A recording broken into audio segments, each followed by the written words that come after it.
പ്രിയപ്പെട്ട സീറോ മലബാർ സഭ വിശ്വാസികളെ, സീറോ മലബാർ സഭയുടെ ആസ്ഥാന ദേവാലയമായ എറണാകുളം സെന്റ് മേരീസ് കത്തീഡ്രൽ ബസിലിക്കയിൽ ഗുരുതരമായ കോടതിയലക്ഷ്യം നടന്നിരിക്കുന്നു.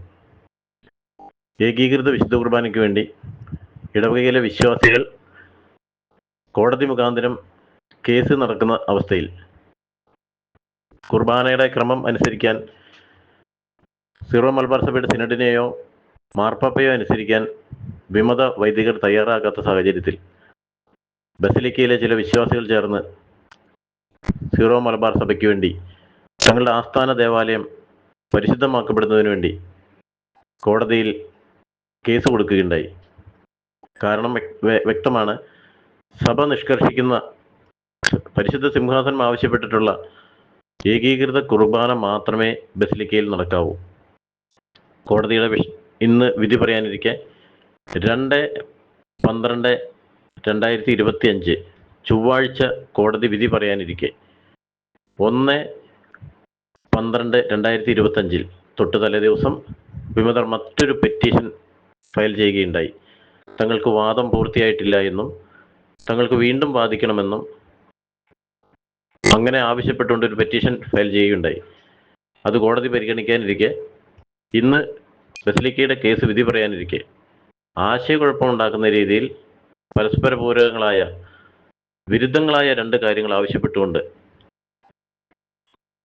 ബസിലിക്കയുടെ താൽക്കാലിക അഡ്മിനിസ്ട്രേറ്റർ തോമസ് മങ്ങാട് എന്ന വൈദികൻ ഇന്നലെ വൈകിട്ട് 6:30 ഇന്ന് രാവിലെ 6:30 അവരുടെ ഇല്ലിസിറ്റ് ബലി അൾത്താരയിൽ അർപ്പിക്കുകയുണ്ടായി.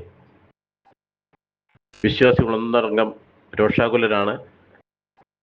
ഇവർ മറ്റൊരു പ്രതിസന്ധി കൂടി ഉണ്ടാക്കിയിട്ടാണ് ഇവർ ഈ ദുഷ്കർമ്മം ചെയ്തിരിക്കുന്നത്.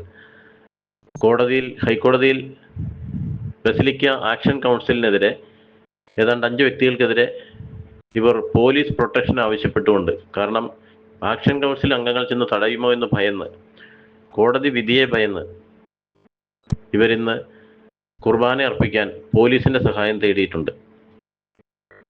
ബഹുമാനപ്പെട്ട സഭയുടെ മേജർ ആർച്ച് ബിഷപ്പ് തട്ടിൽ പിതാവും അദ്ദേഹത്തിന്റെ വികാരി പാമ്പ്ളാനി മെത്രാനും സഭയോടൊപ്പമുള്ള വൈദികരോട് ആവശ്യപ്പെട്ടിരുന്നത് ഒരു കാരണവശാലും പോലീസ് പ്രൊട്ടക്ഷൻ കുർബാന ഒരു ഇടവകയിലും നടത്താൻ അനുവദിക്കില്ല എന്നാണ്. പക്ഷേ വിമതരുടെ കാര്യത്തിൽ പാമ്പ്ളാനിയും തട്ടിലും ചേർന്ന് നാടകം കളിക്കുകയാണ്.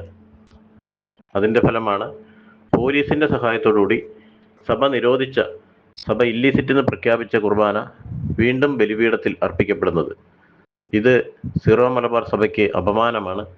സീറോ മലബാർ സഭയ്ക്ക് അത്യന്തം നാണക്കേടും ലജ്ജയും ഉണ്ടാക്കുന്ന പ്രവൃത്തികളാണ് ഇപ്പോഴും വിമത വൈദികർ നിർബാധം തുടർന്നുകൊണ്ടിരിക്കുന്നത്. പ്രിയപ്പെട്ട ലോകമെമ്പാടുമുള്ള സീറോ മലബാർ സഭാ വിശ്വാസികളെ, നിങ്ങളുടെ ആസ്ഥാന ദേവാലയം സംരക്ഷിക്കപ്പെടാൻ ഇനിയും നിങ്ങൾ കണ്ണടച്ചിരട്ടാക്കിയിരുന്നാൽ ഈ ആസ്ഥാന ദേവാലയം പിശാചിന്റെ കെണിയിലും പിശാചിന്റെ കൈകളിലും അകപ്പെടുമെന്ന് ഞങ്ങൾ മുന്നറിയിപ്പ് നൽകുന്നു. ഇതിനെ തരണം ചെയ്യാൻ എല്ലാ വിഭാഗത്തിലുമുള്ള എല്ലാ ക്രൈസ്തവ സഹോദരങ്ങളും, മാർപ്പാപ്പയെ അനുസരിക്കുന്ന എല്ലാ ക്രൈസ്തവ വിഭാഗങ്ങളും സഭാഭേദമന്യേ ഇതിനെതിരെ പ്രതികരിക്കണം. ഇത് അനീതിയാണ്. സഭാ സിനഡിനോടുള്ള വെല്ലുവിളിയാണ്. മാർപ്പാപ്പയോടുള്ള വെല്ലുവിളിയാണ്. സീറോ മലബാർ സഭ വിശ്വാസികളെ കളിയാക്കുന്ന, പരിഹസിക്കുന്ന, ലജ്ജിപ്പിക്കുന്ന പ്രവൃത്തിയാണ്. ഇതിനെതിരെ അതിശക്തമായ നിലപാടുകൾ ഓരോ വ്യക്തിയുടെ ഭാഗത്തു നിന്നും, ഓരോ രൂപതയുടെ ഭാഗത്തു നിന്നും, സീറോ മലബാർ സഭയുടെ എന്നല്ല ആഗോള കത്തോലിക്ക സഭയുടെ മുഴുവൻ ഭാഗത്തു നിന്നും ഉണ്ടാവേണ്ടതാണ്. ഈ അതിക്രമം കാണിച്ച വികാരിയെ തലസ്ഥാനത്തുനിന്ന് നീക്കുകയും ഇവിടെ സമാധാന അന്തരീക്ഷം സ്ഥാപിക്കപ്പെടുകയും ചെയ്തില്ല എങ്കിൽ ഗുരുതരമായ പ്രത്യാഘാതം സഭ നേരിടേണ്ടി വരുമെന്ന് മുന്നറിയിപ്പ് നൽകുകയാണ്.